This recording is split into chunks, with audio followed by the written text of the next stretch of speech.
El calor del verano de 1572 aplastaba la tierra. En Moscú, el aire aún olía a ceniza y miedo. El año anterior, el humo de los incendios había tapado el sol. Devlet primera gira y el poderoso Khan de Crimea había llegado hasta las mismas puertas del Kremlin. Sus jinetes habían quemado la ciudad, dejando solo piedras negras y dolor. Muchos pensaron que era el fin. Y ahora, ese mismo enemigo regresaba, no para saquear, sino para borrar un reino del mapa. Las noticias llegaban a Moscú como golpes secos. Los exploradores, con la cara descompuesta por el terror, contaban lo imposible. En el sur, avanzaba una mancha que cubría la estepa. No, era un ejército, era un pueblo en movimiento. 120,000 hombres, decían. Los números eran tan grandes que la mente no los podía entender. Caballería tártara, ligera como el viento y mortífera como el hambre. Regimientos de jenízaros otomanos, la infantería más temida del mundo, con sus uniformes perfectos y sus armas de fuego. Mercenarios turcos y guerreros nogais. Era la fuerza completa del Khan, y detrás de ella, el apoyo silencioso del gran sultán de Constantinopla. El mensaje de Devlet Jerey era claro: no quería tributo, quería la tierra, quería convertir las iglesias en mezquitas y a la gente en esclavos. En el Kremlin, la desesperación era un peso frío. El zar Iván, llamado el Terrible, estaba lejos. Sus guerras en el oeste y sus propios demonios lo tenían ocupado. La defensa de la madre Rusia caía sobre los hombros de unos pocos hombres, y entre ellos uno destacaba por su experiencia y su mente fría, el príncipe Mijail Boratinsky, un hombre ya mayoere, con el rostro marcado por 1000 campañas. No era un héroe de cuento, era un militar profesional. Y tal vez por eso fue el único que no se rindió ante los números. Mientras otros veían el fin, él veía un problema de geometría y fuerza. 25,000 hombres, esos eran todos los soldados que podía reunir en Strelts, con sus pesados arcabuces, caballería de la nobleza, cosacos y milicias de campesinos. 1 contra casi 6. La matemática decía que era imposible. Boratinsky sabía que no podía ganar una batalla normal. Tenía que inventar una nueva. Su plan nació de la desesperación y el genio. No podía enfrentar a la horda en campo abierto. La rodearían y aniquilarían en horas. Tampoco podía encerrarse tras los muros de Moscú, que aún estaban débiles. La ciudad sería su tumba. Necesitaba un lugar donde forzar al enemigo a luchar en sus términos. Sus ojos se posaron en una colina cerca del río Rosaya, no lejos del pequeño pueblo de Molodi. El terreno era clave, flanqueado por barrancos, y el río limitaba el espacio. Allí, Boratinsky ordenó construir algo que muchos de sus hombres nunca habían visto. La llamaron Gulai Gorod, la ciudad caminante. Era una fortaleza hecha con grandes escudos de madera, montados sobre trineos y carretas. Unidos, formaban una muralla móvil. No era bonita, era práctica. Detrás de esos escudos, los Strelts podrían disparar, protegidos. Era el corazón de su estrategia. A su alrededor, Boratinsky desplegó sus regimientos con una precisión de relojero. Delante de la Gulai Gorod, colocó tierra cavada y estacas afiladas para romper las cargas de caballería. A los flancos y atrás, situó a sus mejores unidades de caballería, bajo el mando de hombres jóvenes y ágiles como el príncipe Dmitrich Jovastinan. La idea no era solo defenderse, era aguantar, desgastar y esperar el momento exacto. Mientras, a cientos de kilómetros al sur, el polvo gigante del ejército de Devlet Jerey se acercaba. El Khan cabalgaba con la seguridad de un victorioso. Había quemado Moscú. ¿Qué podía detenerlo ahora? Sus exploradores le informaron de un pequeño ejército ruso atrincherado en una colina en Devlet Jerey. Sonrió. Parecía una presa fácil, un último obstáculo antes del golpe final. Ordenó marchar hacia Molodi. La confianza era su primer gran error. El amanecer del 30 de julio trajo un silencio pesado. En la colina, los hombres de Boratinsky veían cómo el horizonte se movía. Primero fue un rumor, luego un temblor en la tierra, y por fin, un mar de color, metal y caballos que llenaba la llanura. Era un espectáculo que helaba la sangre. Los tártaros comenzaron con su táctica favorita, oleadas de jinetes arqueros. Galopaban como tormentas, lanzaban nubes de flechas y se retiraban antes de que se les pudiera responder. Pero contra la Gulaigorod, esas flechas encontraban madera sólida y desde detrás de los escudos llegaba la respuesta rusa ante el fuego lento, pero disciplinado de los arcabuces, un trueno bajo y constante que derribaba caballos y jinetes. La primera oleada se rompió sin lograr nada. Devlet girá y no se inmutó. Pensó que los rusos solo eran buenos para esconderse. Ordenó el asalto de su infantería de élite, los jenízaros. Estos avanzaron con una disciplina aterradora. Sus túnicas rojas y blancas formaban líneas perfectas. Cargaban sus mosquetes, disparaban por turnos y se acercaban paso a paso. El combate se volvió feroz. Los rusos respondían con todo a arcabuz. Cañones ligeros, flechas, el aire se espesó con humo y gritos. Los jenízaros llegaron a las mismas empalizadas. Se luchó con espadas, hachas y cuchillos. La madera de la Gulaigorod crujía bajo los golpes, pero aguantó. Al caer la noche del primer día, la colina seguía en manos rusas. El ejército inmenso no había podido mover a los defensores ni un metro. Los dias sequientes se convirtieron en un ciclo de horror. Devlet gire, cada vez más furioso, lanzaba attacks por todos lados. A veces era la caballería pesada, a veces más jenízaros, a veces los hordas nogai. Pero Vorotinsky rotaba sus hombres, reparaba los escudos de noche y mantenía la línea. Y no solo se defendía. El joven príncipe Vorostinen, con su caballería, realizaba salidas relámpago. Salían de detrás de la fortaleza móvil. Golpeaban un flanco desprevenido del enemigo y se retiraban de nuevo a la seguridad de las defensas. Eran como avispas, molestando, matando, desgastando la paciencia del gigante. Con cada día que pasaba, la confianza tártara se convertía en frustración. Y luego en una inquietud peligrosa. Estaban acostumbrados a victorias rápidas. Al saqueo fácil. Esto era diferente. Esto era un hueso duro de roer que les rompía los dientes. Pero el cuarto día, la situación dentro del campamento tártaro era tensa. Habían perdido miles de hombres contra unas defensas que parecían increíbles. La moral bajaba. Los jenízaros, los mayores, estaban cansados de cargar contra esa pared de madera que nunca caía. Devlet gire tomó una decisión desesperada. Reunió a lo que quedaba de su infantería de élite y su guardia personal. La orden era simple y brutal, asalto total. El ataque final. El de agosto, lanzó todo lo que le quedaba en un solo golpe masivo contra el centro de la asterisk Gulaigorod asterisk. Quería romper la moral de una vez por todas. Fue la hora más negra para los defensas. Los jenízaros, enfurecidos, llegaron otra vez a las empalizadas. Algunos incluso trepaban. Los combates eran cuerpo a cuerpo.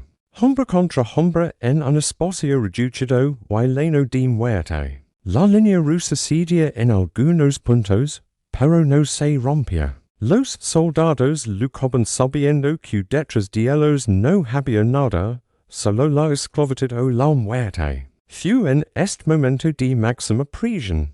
Cuando todos los ojos tártaros estaban clavados en el asalto frontal. Cuando Vorotinsky ejecutó su jugada. Era un riesgo enorme, dejando a la mayoría de sus exhaustas tropas manteniendo la línea. Saca en secreto un gran contingente de sus hombres, guiados por Vorostinen y aprovechando un barranco oculto por la polvareda y el humo. Estos soldados comenzaron un lento y silencioso rodeo. Su misión, ligar a la retaguardia del campamento tártaro, donde estaban los bagages, los caballos de repuesto y los soldados que no combatían, mientras, en el frente, la batalla llegaba a su clímax. Justo cuando la presión era insoportable, Vorotinsky dio otra orden dentro de la asterisk Gulaigorod asterisk. De repente, las puertas de la fortaleza móvil se abrieron. Los soldados rusos, en un último esfuerzo sobrehumano, no se retiran, salieron, realizaron una carga desesperada contra los atacantes que tenían justo delante. Fue un acto de locura. Los tártaros, sorprendidos por esta reacción de un enemigo que creían acabado, vacilaron por un instante, y ese instante fue la eternidad. Porque en ese momento, detrás de las colinas, en la retaguardia tártara, se levantó un nuevo grito de guerra. Chvorestin en sus hombres habían, legado, atacaron el campamento, prendiendo fuego a los carpos y matando a los guardians. Pero los tártaros que luchaban en el frente, el sonido de la batalla legando desde su espalda fue catastrófico. Creían que un nuevo y enorme ejército ruso los había rodeado completamente. El pánico, esa fuerza más poderosa que cualquier ejército, se apoderó de ellos. La retirada ordenada se convirtió en estampida. Los jenízaros, disciplinados, intentaron cubrir la huida, pero fueron arrastrados por la maría de hombres aterrorizados. Lo que siguió no fue una batalla, sino una cacería. Los rusos, transformados de defensores a perseguidores, cayeron sobre el enemigo en desbandada. Los tártaros corrían hacia el sur, hacia el río. El pánico no les dio tiempo a organizar cruces. Muchos se ahogaron. Otros fueron alcanzados por la caballería rusa. La persecución duró kilómetros. El inmenso ejército de Devlet de existir como fuerza organizada. De los 120,000 que comenzaron la conpoca, se dice que apenas 20,000 lograron regresar a Crimea.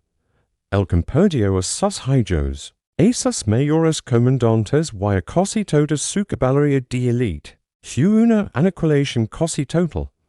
En la colina de Molodi, el silencio volvió. Un silencio ensordecedor, roto solo por los gemidos de los heridos y el crepito de los incendios. El costo para los defensores había sido atroz. De los 25,000 hombres de Vorotinsky, solo unos 5,000 seguían vivos. Habían pagado un precio inmenso, pero habían ganado, no una victoria cualquiera. Habían salvado a su nación. Devlet Ejército nunca se recupera de esa derrota. El canota de Crimea, aunque seguiría siendo una amenaza por ecos, nunca más lanzaría una invasión de tal magnitud contra el corazón de Rusia. Su poder ofensivo fue quebrado para siempre en los campos de Molodi. La batalla, sin embargo, no se celebra con grandes monumentos de inmediato. Ivan el Terrible, unser complejo y paranoico, pronto haría caer en desgracia el mismo hero que salvó su reino. Vorotinsky, ecos después, sería acusado de traición y torturado hasta la muerte. La ironía fue cruel, pero el eco permaneció indeleble. En el verano de 1572, contra toda lógica, contra toda esperanza, un puñado de hombres cambió el destino de un mundo. No fue un milagro divino, fue un milagro de la voluntad humana, de la estrategia fría, del courage desesperado y de la capacidad de aguantar un minuto más que el enemigo. Una victoria olvidada por muchos libros, pero sin la cual el mapa de Europa y de Asia habría sido completamente diferente. El eran más pesado, cargado con un miedo antiguo. No era solo el calor del verano de 1572, era el recuerdo del humo delico anterior. Un olor a madera quemada y desesperación que se había quedado pegado a las piedras. En los cales, la gente miraba al sur con los ojos llenos de un tema que conocen bien. Devlet Ejército, el que de Crimea, no era un nombre lejano. Era el hombre que había hecho lora al cielo con el fuego de sus cosas. Y ahora, las noticias susurradas dicen que volvía. Pero esta vez no venía por tributo. Esta vez venía por todo. Los primeros mensajes llegaron con los chinitos exhaustos, sus caballos cubiertos de polvo, y espuma. Sus palabras caen como piedras en el silencio de la sala del consejo. No era un ejército lo que venía. Era una migración de guerra. 120,000 almas, según los exploradores más atrevidos. La cifra era tan monstruosa que la mente no la podía abrazar. Se hablaba de la caballería tártara, veloz como el relámpago sobre la estepa. De los regimientos de jenízaros otomanos, la infantería invencible del sultán, con sus mosquetes relucientes y su disciplina de hero. Mercenarios turcos, guerreros nogai. Una fuerza talada para el exterminio. Detrás de ellos, la sombra poderosa del imperio otomano ascensa. El mensaje de Devlet Jairé no dejaba lugar a dudas. Quería las tierras, los ríos, las ciudades. Quería convertir a Moscovia en una simple provincia de su reino. La situación parecía sin esperanza. En medio de este desánimo, un hombre no bajó la cabeza. El príncipe Mikhail Vorotinsky era de edad avanzada, su rostro un mapa de arrugas ganadas en sien campadas. No era un cortesano, era un soldado de toda la vida. Mientras otros veían el fin, sus ojos, cansados pero agudos, calculaban. El zar Ivan estaba lejos, enredado en sus propias guerras y tumultos. La defensa del reino caía sobre un puñado de comandantes, y Vorotinsky cargaba con el peso más grande. Solo podía reunir unos 25,000 hombres. La matemática era simple y cruel. Uno de los sayos tendría que enfrentarse a casi 6 del enemigo. Luchar en campo abierto era un suicidio. Encerrarse en Moscú, cuyos muros estaban débiles por el último incendio, sería una tumba. Necesitaba algo distinto. Necesitaba un lugar donde el nero gigante del enemigo se volviera una debilidad. Su mirada se posó en un mapa, en un punto, a unas 50 millas al sur de Moscú. Una colina cerca del río Razaya, junto al pueblo de Molodi. El terreno era su primer aliado. La colina dominaba la llanura, y sus flancos estaban protegidos por barrancos y el curso del agua. Allí, Vorotinsky ordenó construir su arma secreta. La llamaban du le gorod la ciudad caminante. Los hombres, bajo el sol de julio, trabajaron día y noche. Tomaron grandes escudos de madera, gruesos como puertas, y los montaron sobre trineos y carretas. Unidos con argolas y cadenas, formaron una muralla móvil, tosca y formidable. No era hermosa, era mortalmente práctica. Detrás de esos escudos, los Streltsby, los soldados de infantería con sus pesados arcabuces, tendrían una fortaleza desde la que disparar. Era el corazón de la defensa, un castillo que podía moverse. Vorotinsky desplegó el resto de su ejército con una calma metódica. Delante de la muralla móvil, sus hombres cavaron zanjas y clavaron estacas afiladas para frenar las cargas de caballería. A los flancos y en la retaguardia colocó su caballería. Puso al mando de una gran parte de ella y un joven lleno de ardor y astucia, el príncipe Dmitri Vorostinin. La orden no era solo defender, era aguantar, absorber el golpe, y esperar el momento exacto para un contraataque. Mientras, en el sur, la nube de polvo se hacía más grande cada hora. Devlet Jairé cabalgaba con la seguridad absoluta de un vencedor. Había humillado a Moscú una vez. ¿Quién podía detenerlo ahora? Sus exploradores le informaron de un pequeño ejército ruso atrincherado en una colina.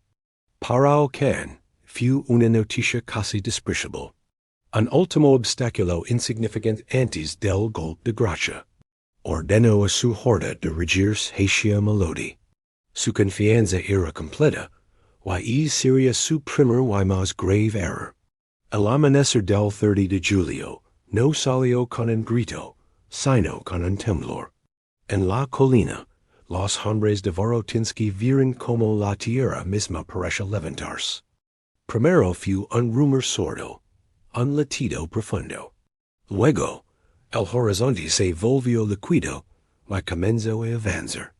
Un mar de colores, de lanzas, de cascos y de rostros severos inundó la llanura.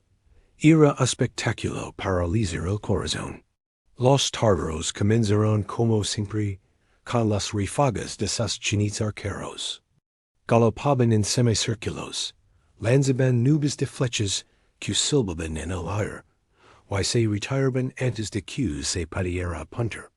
Pero sus flechas, que tantas veces habían sembrado el pánico, ahora encontraban la madera salida de la asterisk gule gorod asterisk. Y desde las ranuras entre los escudos, legaba la respuesta, el sonido seco y grave de las arcabuces. Un trueno constante y disciplinado. Los jinetes y sus monturas caen, sembrando confusión en las siguientes salidas. El primer asalto se deshizo sin haber logrado nada. Devlet Jairé observa, un signo frenchondos en su rostro. Pensó que los rusos eran buenos escondidos, nada más. Dio la orden a su infantería de élite. Los jenízaros avanzaron. No corrían, caminaban. Sus túnicas rojas y blancas formaban líneas perfectas, inquebrantables. El sonido de sus tambores marcaba el paso. Era una máquina de guerra perfecta. Cargaban sus pesados mosquetes, disparaban en secuencias, y seguían avanzando entre el humo de su propia pólvora. El combate se volvió feroz y cercano. Desde la asterisk gule gorod asterisk, los rusos responden con todo. Arcabuces, canones ligeros, flechas, incluso piedras. El aire se espeso, difícil de respirar, mezcla de humo acre, sudor y polvo. Los jenízaros llegaron hasta las mismas empalizadas. Los hombres se enfrentaron entonces a través de las rendijas, con espadas, hachas y cuchillos. La madera crujía bajo los golpes, pero la línea aguantó. Cuando la noche cayó sobre el campo ensangrentado, la colina seguía firme en manos rusas. El Ejército Inmenso no había logrado mover a los defensores en un palmo. Los días siguientes cayeron en un ritmo agitado y brutal. Devlet Jairé, con la furia creciendo en su pecho, probaba todos los rincones. A veces mandaba su caballería pesada, con armaduras brillantes en cargas directas que chocaban contra los estacas y los zanjes. Otras veces eran oleadas de guerreros nogai, feroces y impredecibles. Y siempre los jenízaros volvían incansables. Pero Vorotinsky era un maestro de la defensa. Rotaba a sus tropas. Los que estaban muy cansados se retiraban un poco a descansar mientras otros tomaban su lugar. De noche, los carpinteros reparaban los escudos dañados. Y no todo era defenderse. El joven Vorostinin, como un lobo al acecho, esperaba su momento. Con su caballería, realizaba salidas relámpago, salían de un flanco oculto, caían como un martillo sobre un grupo de tártaros distraídos, sembraban el caos y regresaban a la seguridad de los defensas antes de que pudieran rodearlos. Eran golpes pequeños, pero constantes, como gotas de agua sobre una piedra. Empezaban a desgastar la moral del gigante. Pero el cuarto día, algo había cambiado en el campamento tártaro. La confianza inicial se había convertido en una frustración palpable. Habían perdido miles de hombres, nobles, jenízaros foliosos, y esa colina maldita no caía. Los rusos no luchaban como se suponía que debían luchar. No huían, no se desmoralizaban, solo aguantaban.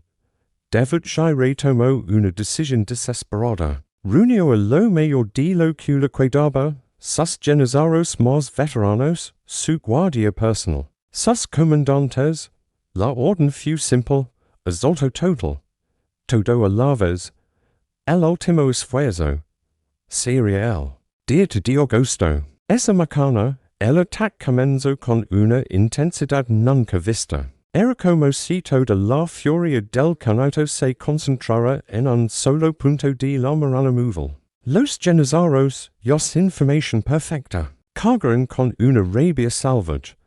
Llegaron a los improvisados y empezaron a trepar.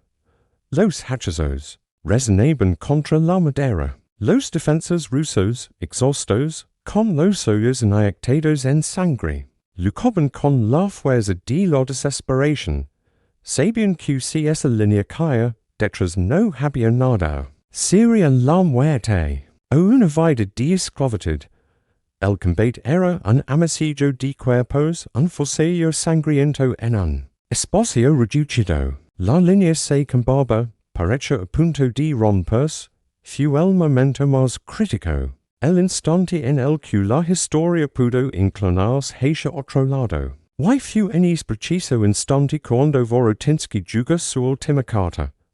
Había estado esperando esto, mientras la atención de todo el ejército tártaro estaba clavada en el asalto frontal, y que él había dado órdenes en secreto. Un gran grupo de sus hombres, los que había logrado mantener en reserva, se desliza fuera del campamento, guiados por el astuto Dvorostinin, usaron un barranco profundo, oculto por el humo, y la polvareda del combate, pero dar un rodeo gigante. Su misión, ligar a la retaguardia del campamento tártaro. En el frente la presión era insoportable.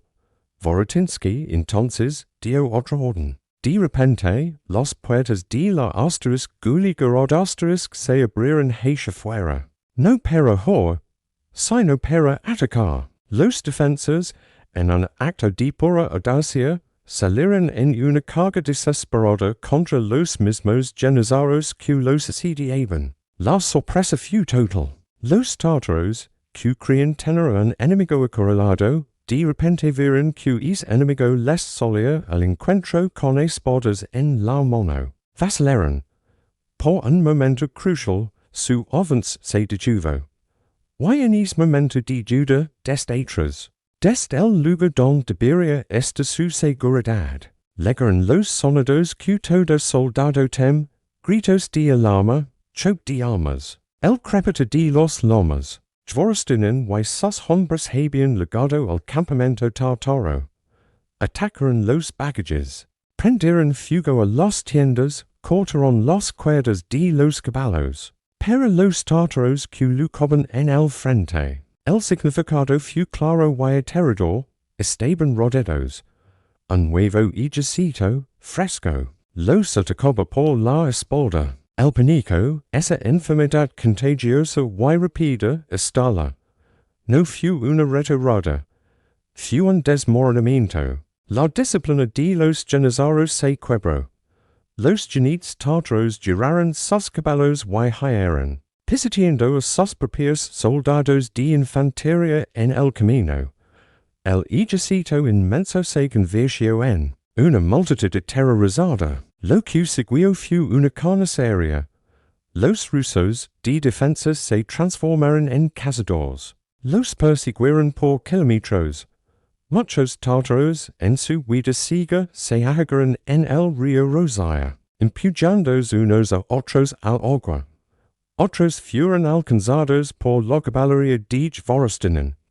El campo, desde Molodi hasta el horizonte, se llenó de los restos de un ejército destrozado. Se dice que de los 120,000, apenas 20,000 lograron llegar a Crimea. Devlet gire higher, habiendo perdido a sus hijos, a sus mayores comandantes y el núcleo de su poder militar. Fue una derrota tan completa que casi era un exterminio. En la colina, el silencio volvió, pero era un silencio distinto. Yo no había tensión, solo el vacío agotado de después de la tormenta, el costo para los defensores había sido enorme. De los 25,000, solo unos 5,000 siguen vivos o sin heridas graves. Habían pagado un precio terrible, pero habían ganado algo más grande que una batalla. Habían ganado el futuro. David Ejército nunca volvió a amenazar el corazón de Rusia de esa manera. El canto de Crimea, aquel del sur, nunca se recupera de este golpe. Su sombra, que había oscurecido el horizonte durante siglos, comenzó a retroceder para no volver jamás con tanta fuerza. La historia a veces es injusta. El zar Ivan, en un guerrero cruel del destino, más tarde acusaría a Vorotinsky de traición. El hero que salvó su reino murió bajo tortura unos ecos después. Pero los ecos, fríos y duros, permanecen. En 5 días de agosto, en una colina sin nombre, un grupo de hombres decidió que no era su hora de morir. No hubo milagros celestiales, solo courage, sudor, sangre y una estrategia más inteligente. Fue el día en que uno, contra no solo sobrevivió, sino que cambió el rumbo del mundo. El verano en la estepa es un horno. En 1572, el calor no solo venía del sol, sino de la ansiedad que quemaba por dentro. En Moscú, las cosas siguen en ruinas, muros negros recordando lo que pasó antes. La gente hablaba en voz baja, solo mencionaban un nombre, David Ejército. El can de Crimea. El hombre que había puesto fuego a la ciudad y se había llevado a miles como esclavos. Y ahora, ese mismo nombre volvía en boca de los mensajeros,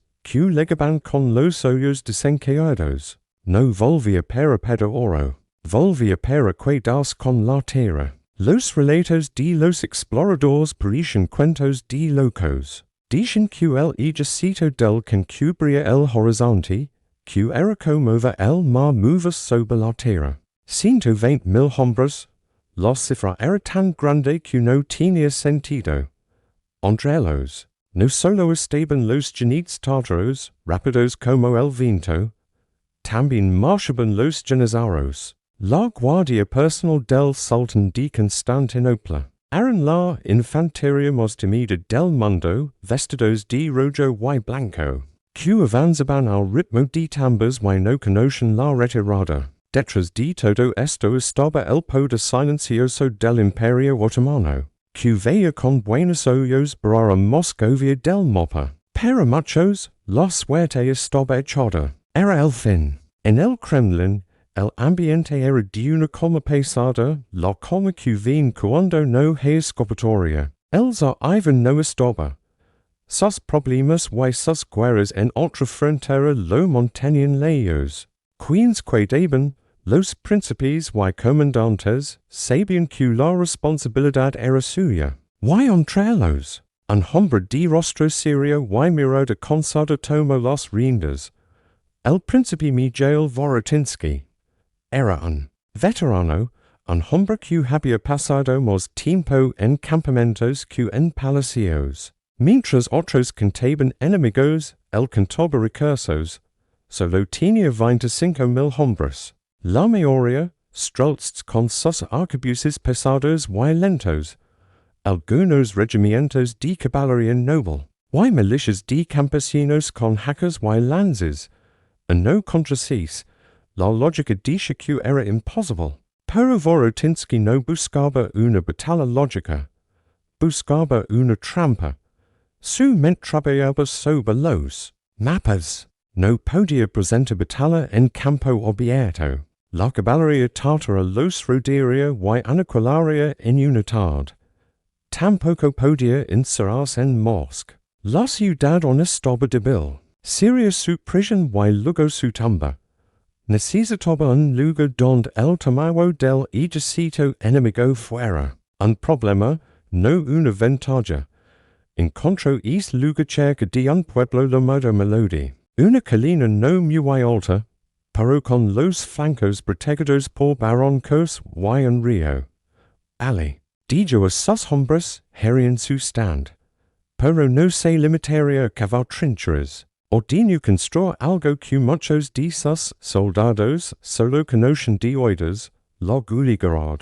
La ciudad comandante. Era una idea simple pero poderosa. Tomaron escudos de madera maciza, más altos que un hombre. Y los montaron sobre trineos y carretas. Luego los unieron con cadenas y ganchos, formando una muralla continua y móvil. No era bonita. Era una era tosca y práctica. Detrás de ella, los strelts podrían disparar con cierta protección. Era el corazón de su plan, un corazón de madera. Alrededor de esta muralla móvil, Vorotinsky organizó a sus hombres con paciencia de relojero. Delante, cavaron hoyos y clavaron estacas para frenar los caballos. Los regimientos de caballería los colocó en los flancos y atrás, listos para moverse. Puso al mando de una parte importante de esta caballería y un joven príncipe. Dmitri Dvorostinin, conocido por su valor y su mente rápida. La orden no era heroica, era clara. Aguantar el primer golpe, el segundo, el tercero. Desgastar al enemigo, mientras, a lo lejos, una nube de polvo oscurece el ser. Devlet jaire se acercaba. Y con él, el ruido de 100,000 hombres y animales. El que no estaba seguro de su victoria. Que podían hacer. Esos rusos, escondidos en una colina, pero él, era solo el último acto de una obra que ya había escrito. Ordenó a su horde dirigirse hacia Molodi. Su arrogancia era tan grande como su ejército. El amanecer del 30 de julio fue tranquilo, pero era una tranquilidad falsa, como la calma antes de romper un vidrio. En la colina, los hombres apretaban sus armas. Miraron hacia la llanura y vieron como el horizonte empezaba a vibrar. Primero fue un sonido bajo, como un trueno lejano, luego una línea oscura que se hacia más ancha. Y de repente, allí estaba un océano de jinetes, banderas, lanzas y armaduras que brillaban con el sol naciente. Era una visión para helar la sangre. Los tártaros empezaron su danza de muerte. Sus jinetes caros galopaban en grupos, giraban. Lanzaban una nube de flechas y se retiraban antes de que pudieras apuntar. Pero esta vez, los flechas no encontraron carne. Encontraron la madera salida de la guligarad. Y desde los rondillos entre los escudos. Solía la respuesta. El estilido seco y ordenado de los arcabuces. El humo se eleva. Caballos sin jinete corrían desbocados. La primera oleada se disolvía en confusión. Hola, amantes de la historia. ¿Alguna vez han oído hablar de la batalla que salvó a Moscú de separada del mapa? Una batalla tan decisiva que, si hubiera tenido un resultado diferente, la historia de Rusia, y quizás de toda Europa, sería completamente distinta. Hoy vamos a viajar al verano de 1570 para desenterrar los secretos de la batalla de Molodi, un enfrentamiento épico que a menudo queda eclipsado por otras grandes contiendas, pero cuya importancia es innegable. Para entender por qué esta batalla fue tan crucial, primero tenemos que situarnos en el contexto. Estamos en pleno siglo XVI.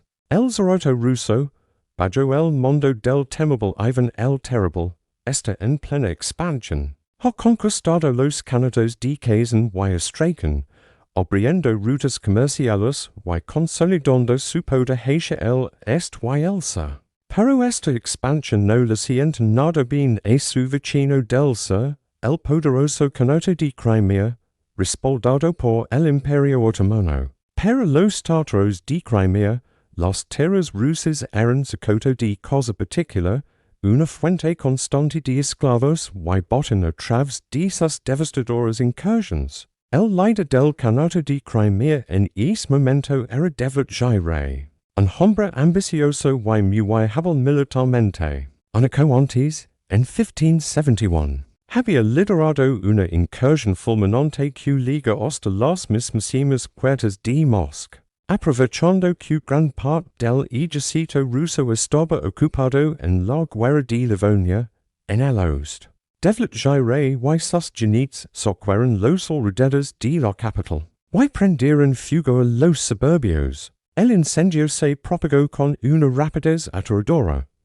Y en cuestión de horas, Moscú, una ciudad construida principalmente de madera, fue consumida por las llamas. Fue una catástrofe sin precedentes. Se estima que decenas de miles de personas murieron y más de 150,000 fueron capturadas como esclavos. Ivan el Terrible tuvo que humillado. Devletjire se sintió invencible. Estaba convencido de que el Estado ruso estaba de rodillas al borde del colapso. Así que, en el verano de 1572, decidió volver. Pero esta vez no venía a socorrer, venía a conquistar. Su objetivo era tomar Moscú de forma definitiva, desmantelar el zarato ruso y reclamar los territorios de Kazan y Astrakhan. Pero ello reunió un ejército colosal. Las crónicas hablan de hasta 120,000 hombres, una coalición de jinetes tártaros,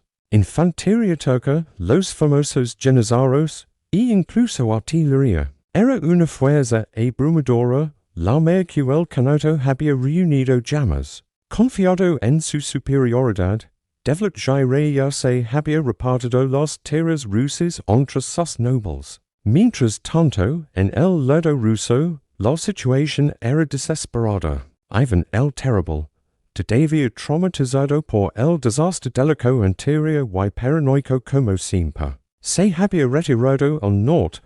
En Novgorod, llevándose consigo a su guardia personal, los oprichniki. Dicha la defensa de Moscú en menos de un ejército mucho más pequeño, de unos 20 a 25,000 hombres. Este ejército estaba compuesto por tropas de la nobleza, los streltsio mosqueteros, casacos y algunos mercenarios alemanes. Al frente de esta fuerza aparentemente insuficiente, Ivan colocó a dos comandantes excepcionales, el príncipe Mikhail Vorotinsky, un veterano estratega militar, y el joven y Orders Dmitrich Vorostinin, que lideraba las tropas de la Prignina que se habían cuidado. Vorotinsky sabía que no podía enfrentarse al enorme ejército de Crimea. En una batalla a campo abierto, sus jinetes eran demasiado numerosos y rápidos. Necesitaba una estrategia que anulara esa ventaja. Y aquí es donde entra en juego una innovación táctica fascinante, el Guliaigorod, que se podría traducir como ciudad andante o fortaleza móvil. ¿Qué era exactamente? Imaginen una serie de grandes escudos de madera, gruesos y sobreruedos, que se podían ensamblar rápidamente para formar una muralla defensiva. Detrás de estos muros portátiles, los mosqueteros y artilleros rusos podían disparar a cubierto, protegidos de las cargas de la caballería tártara. Era una fortaleza que se movía con el ejército. Una idea genial para contrarrestar la movilidad del enemigo. El ejército de Devletjire avanzó hacia el norte, cruzando el río Oka, la línea defensiva tradicional de Moscú. Su plan era sencillo, dar atrás al pequeño ejército ruso y marcar directamente sobre la capital, que estaría indefensa. Una pequeña fuerza de vanguardia rusa, dirigida por Vorostinin, intentó frenarlos, pero fue superada en número y tuvo que retirarse. El camino a Moscú parecía despejado. Devletjire envía a 20,000 de sus jinetes a toda velocidad hacia la capital. Mientras el grueso de su ejército seguía al ejército ruso de Vorotinsky para acabar con él. Y aquí es donde la astucia de los comandantes rusos brilló. Vorotinsky no haya. Se posicionó estratégicamente cerca del pueblo de Molodi, a unos 50 kilómetros al sur de Moscú. Eligió una colina, un terreno elevado ideal para la defensa, y desplegó su Guliaigorod. Mientras tanto, la vanguardia de Vorostinin, q los tártaros crean en plena retirada, dio media vuelta y ataca por sorpresa la retaguardia del ejército principal de Crimea. Devlet gire se enfurecia. Como se atrevian esos rusos a atacar por la espalda? Creyendo que se trataba de todo el ejército ruso, ordenó a sus fuerzas principales dar la vuelta y aplastar a Vorostinen. Este era exactamente el cibo que Vorotinsky había tendido. Las tropas de Vorostinen fingieron una retirada cortica, atrayendo a la masa de jenízaros tártaros directamente hacia la colina donde les esperaba la fortaleza móvil. Lo que siguió fue una carnicería. Los jenízaros tártaros, acostumbrados a la victoria fácil en campo abierto, se lanzaron en oleadas contra el Guliagrad. Pero sus flechas y sables eran inútiles contra los gruesos escudos de madera, y mientras cargaban, los streltsy y los artilleros rusos, bien protegidos, desataron un fuego infernal sobre ellos. Una y otra vez, la caballería de Crimea carga, y una y otra vez fue diezmada por las balas de mosquete y los cañonazos. La disciplina y la potencia de fuego de la infantería rusa estaban neutralizando una de las mayores caballerías del mundo. La batalla se prolongó durante varios días. Las condiciones dentro del Guliagrad eran terribles. Los rusos estaban rodeados, sin agua y con las municiones empezando a escasear. Devlet gire estaba desesperado por romper la resistencia, antes de que llegaran refuerzos a Moscú. Incluso ordenó a sus hombres desmontar y atacar a pie, algo totalmente en contra de la tradición militar tártara. En un último y desesperado asalto, el propio Devlet gire lideró sus jenízaros y a la élite de su caballería en un ataque frontal masivo contra la fortaleza. Pero Vorotinsky tenía un último as en la manga. Mientras el grueso del ejército tártaro se estrellaba contra el frente del Guliagrad, él había sacado sigilosamente un regimiento de la fortaleza por la retaguardia, aprovechando un barranco que ofrecía cobertura. Este regimiento, liderado de nuevo por el valiente Vorostinen, rodea el enemigo y ataca su retaguardia en el momento más crítico del asalto. Al mismo tiempo, Vorotinsky ordenó a las tropas que quedaban en la fortaleza que hicieran una salida, disparando a quemarropa con toda la artillería que les quedaba. El efecto fue devastador, atrapados entre dos fugos, con cacones tronando por delante y un ataque sorpresa por detrás, el ejército de Crimea entró en pánico. Lo que había sido un asalto organizado se convirtió en una desbandada cortica. La moral se derrumbó. Los tártaros, que habían llegado como conquistadores, ahora solo pensaban en salvar la vida. Eran perseguidos implacablemente por los rusos. En la retirada, miles más murieron ahogados al intentar cruzar los ríos. Devlet gire logró escapar por poco, pero perdió casi todo su ejército, incluyendo a sus hijos y nietos. La fuerza de invasión fue aniquilada. Las consecuencias de la batalla de Molodi fueron inmensas. Pero el Kanato de Crimea fue una catástrofe de la que nunca se recuperaría por completo. Perdió su capacidad de lanzar grandes invasiones a gran escala contra Rusia. Aunque las incursiones menores continuarían durante años, la amenaza existencial sobre Moscú había desaparecido para siempre. El poder militar de Crimea quedó permanentemente debilitado. Para Rusia, la victoria fue un punto de inflexión.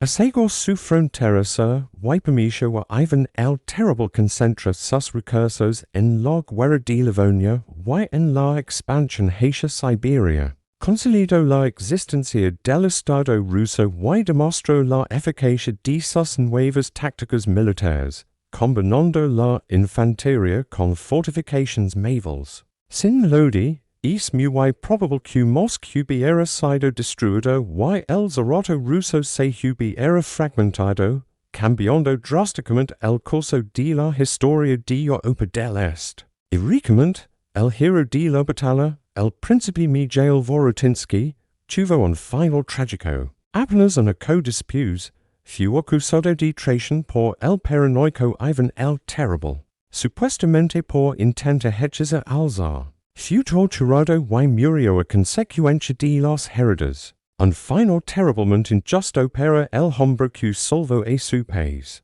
Así que la próxima vez que piensen en grandes batallas decisivas, recuerden Molodi. Una historia de ingenio táctico. Vale desesperado y una fortaleza donde que detuvo un imperio y forjó el destino de una nación. Una batalla olvidada que merece, sin duda, un lugar de honor en los anales de la historia militar. Gracias por acompañarme en este viaje al pasado.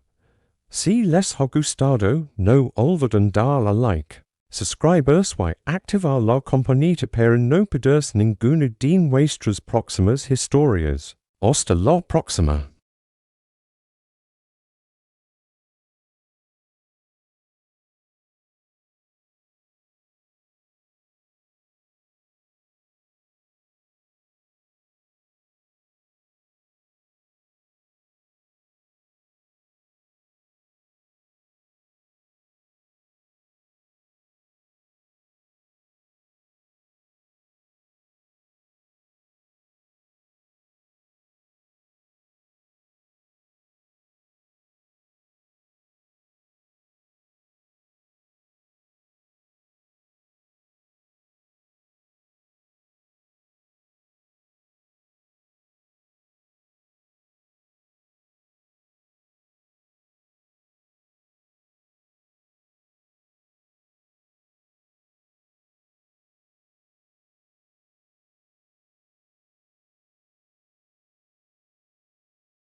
Los días siguientes en Molodi fueron de una calma antinatural.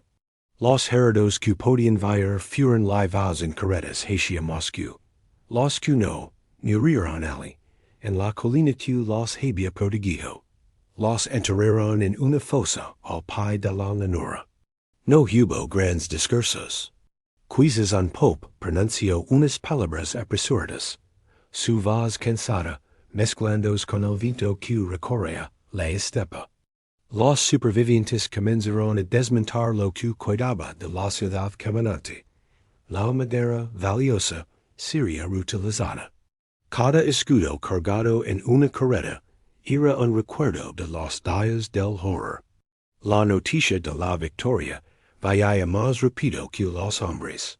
Llegó a Moscú antes de que lo hiciera Vorotinsky. Al principio, nadie la creyó. ¿Cómo era posible? Habían estado preparándose para lo peor, para un nuevo asedio, para el fin. Los mensajeros insisten, con los hoyos volantes, describiendo la llanura lina de cadaveres tártaros, la huida del can. Poco a poco, la incredulidad se transformó en una alegría desbordante, casi histérica. Las campanas de las iglesias, aquellas que se habían salvado del incendio del año anterior, comenzaron a repicar. Un repique loco, de celebración y de liberación. La gente salía a las calles, la raba se abrazaba. El alivio era un torrente, que lavaba el miedo acumulado por décadas. Por primera vez, sentí que la sombra del ser se aliaba, que quizás el futuro era posible. Cuando el príncipe Vorotinsky y los restos de su ejército se acercaron a Moscú, los encontró una multitud. Gritaban su nombre, el nombre de Vorostinin, arrojaban flores a su paso. Era el recibimiento de un hero. Vorotinsky, desde su caballo, miraba a la gente, seguía sin sonreír. Quizás veía en sus rostros alegres el reflejo de los rostros de sus soldados muertos. O quizás, como hombre práctico, yo pensaba en la siguiente amenaza, en lo efímero de la gloria. El zar Ivan no estaba allí para recibirlo. Seguía en sus disputas en el oeste. La ausencia del monarca era significativa, un primer signo de lo que vendría. Porque la historia tiene giros amargos. La batalla de Molodi fue el punto más alto en la vida de Miguel Vorotinsky, y también el comienzo de su caída. El zar Ivan, apodado el Terrible, era un hombre de humor cambiante y una paranoia creciente. Veía conspiraciones en todas partes. Un príncipe victorioso, querido por el pueblo y respetado por el ejército era, a sus oídos, una amenaza. Pasaron los ecos. La amenaza tártara se desvaneció. Devletjaire nunca se recuperó de la derrota, y murió poco después, su poder quebrado. Rusia comenzó a expandirse hacia el sur en una seguridad nueva. Pero en la corte, los enemigos de Vorotinsky susurraban al oído del zar. Hablaban de ambición, de traición, de que el príncipe quizás quería el trono para. No hubo juicio justo. Solo la voluntad caprichosa y temerosa de un zar. En 1573, apenas un año después del Milagro de Molodi, Miguel Vorotinsky fue arrestado. Las acusaciones eran vagas, absurdas. Lo torturaron. Querían una confesión, pero el hombre que había enfrentado a una horda, no tenía nada que confesar. Murió bajo tortura, lejos del campo de batalla, en la oscuridad de una mazmorra. El hero que salvó a Rusia fue eliminado por el mismo reino al que había dado un futuro. La ironía era cruel y perfecta. El tiempo, sin embargo, es un juez más imparcial que los zares. La batalla de Molodi, aunque ensombrecida por la trágica suerte de su comandante, no se olvidó. Sus consecuencias resonaron durante siglos. El Khanado de Crimea, aquel azot constante, nunca volvió a lanzar una invasión de tal magnitud.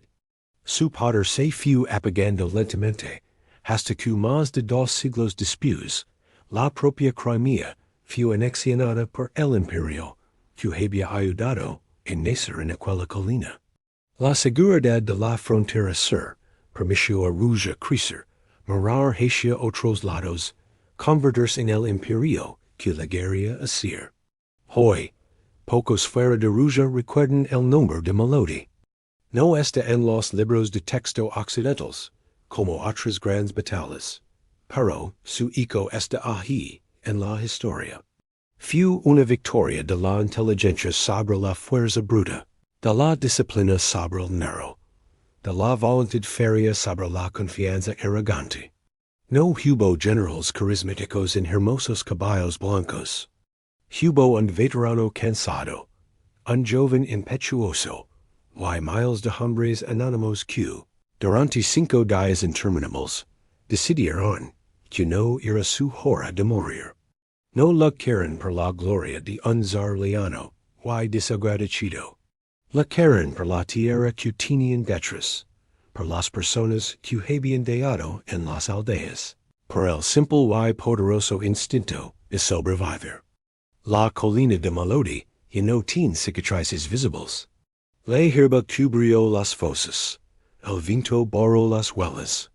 Pero en el silencio de ese lugar, si uno escucha con atención, quizás pueda oír el leve eco de un trueno leano.